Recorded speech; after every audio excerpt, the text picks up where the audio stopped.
ৰ'ব আপোনালোকে ভাবিছে নেকি এয়া ঠাণ্ডা দিনত ক'তনো গা ধুবলৈ গৈছোঁ। সেয়া পিছে 2 বছৰ আগৰে ভিডিঅ'। ডিমকৈ সাঁচিহে ৰাখিছিলোঁ। আজি ভাবিলোঁ স্মৃতিবোৰ একেবাৰে পাৰ্মানেণ্ট কৰিয়ে থৈ দিওঁ। এয়া আমি চানডুবি গৈছিলোঁ। জুলাই মাহৰ কোনোবা এদিন আছিলে, ভীষণ গৰম। এয়া আমি ৰাস্তাতে ব্ৰেকফাষ্ট কৰি লৈছিলোঁ। গৰমত ঘামি জামি অৱস্থা নাই। ৰ'দটো বহুত চোকা আছিলে। ঘৰৰ পৰা পোলাও মাংস বনাই আনিছিলোঁ। পিছে লোভত নে ভোকত নাজানো আৰু ৰখিব নোৱাৰি। এয়া তলতে সাজি লৈছে চবে, তলত বহি খাব লৈছে। বাহঁত ভাগিন সেনেকৈ আহিছিলোঁ। আৰু সেয়া মই গাড়ীতে লৈ আনিছোঁ খাবৰ কাৰণে। খাই লৈ উঠি আমি ফটো উঠিবৰ কাৰণে গৈছিলোঁ। আৰু তাৰপিছত আপোনালোকে অলপ পিছত দেখিব আমাৰ লগত কি হৈছিলে। আৰু বতৰটো অলপ আগত দেখিছিলে আপোনালোকে, ইমান ধুনীয়া ৰ'দ আছিলে। লাহে লাহে আকাশখন ক'লা হৈ আহিছে। দিনটোৰ আধাখিনি সময় যে বহুত ধুনীয়াকৈ পাৰ কৰিছিলোঁ। চবে ফটো উঠিছিলোঁ, খাইছিলোঁ। তাৰপিছতহে আমাৰ মাজলৈ এটা বিপদ আহিছিলে।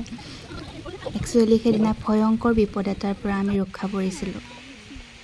ৰ'দবোৰ নোহোৱা হৈ লাহে লাহে আন্ধাৰ হৈ আহিছিল আৰু এটোপ দুটোপ বৰষুণ পৰিবলৈ ধৰিছিল।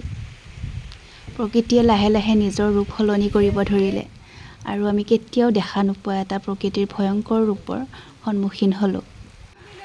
ক্ৰমাৎ বৰষুণৰ পৰিমাণ বাঢ়ি আহিছিল আৰু প্ৰচণ্ড ধুমুহা বলিব আৰম্ভ কৰিছিল। আমি দৌৰি গৈ ওচৰত থকা ঘৰটোতে ৰৈছিলোঁ আৰু কোনোবা যাত্ৰী আছিলে। প্ৰচণ্ড ধুমুহাৰ মাজত আমি যেন স্থিৰে থাকিব পৰা নাই। গোটেইকেইজনে সাৱটিকে কোনোমতে ৰক্ষা পৰিলোঁ। আমাৰ লগত কি হৈছিল সেইখিনি হয়তো ভালকৈ বুজাই ক'ব নোৱাৰিম, কাৰণ আমিহে অনুভৱ কৰিছিলোঁ আমাৰ লগত কি হৈছিল। প্ৰচণ্ড ধুমুহাৰ মাজৰ পৰা ঘৰলৈ উভতি আহিব পাৰিম নে নাই তেনেকৈও মনলৈ আহিছিল। লাহে লাহে বৰষুণ ধুমুহা খাম কাটিলে ঠিকেই, কিন্তু গোটেই ৰাস্তা ব্লক হৈ গ'ল। কাৰেণ্টৰ পোষ্ট, গছ গোটেই পৰি পেলাই ৰাস্তাটো ব্লক হৈ গ'ল। আৰু আমি ৰাতি 9টা বজালৈকে তাতে আবদ্ধ হৈ ৰ'লোঁ। পিছত ফৰেষ্টৰ মানুহ আহি পেলাই ৰাস্তাটো মোকলাই দিলে। এয়া তিতিবুৰি অৱস্থা নাই। বৰষুণ সাম কটাৰ পিছত আমি তাতে ইফাল সিফাল কৰি থাকিলোঁ। এয়া চাওক, গোটেই ৰাস্তা ব্লক হৈ গৈছে গছবিলাক পৰি।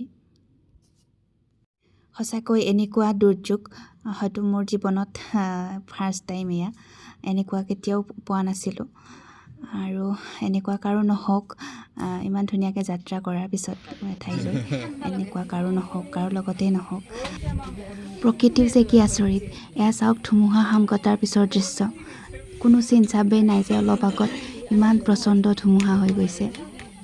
এয়াই আছিল আমাৰ চমু ভ্ৰমণ কাহিনী।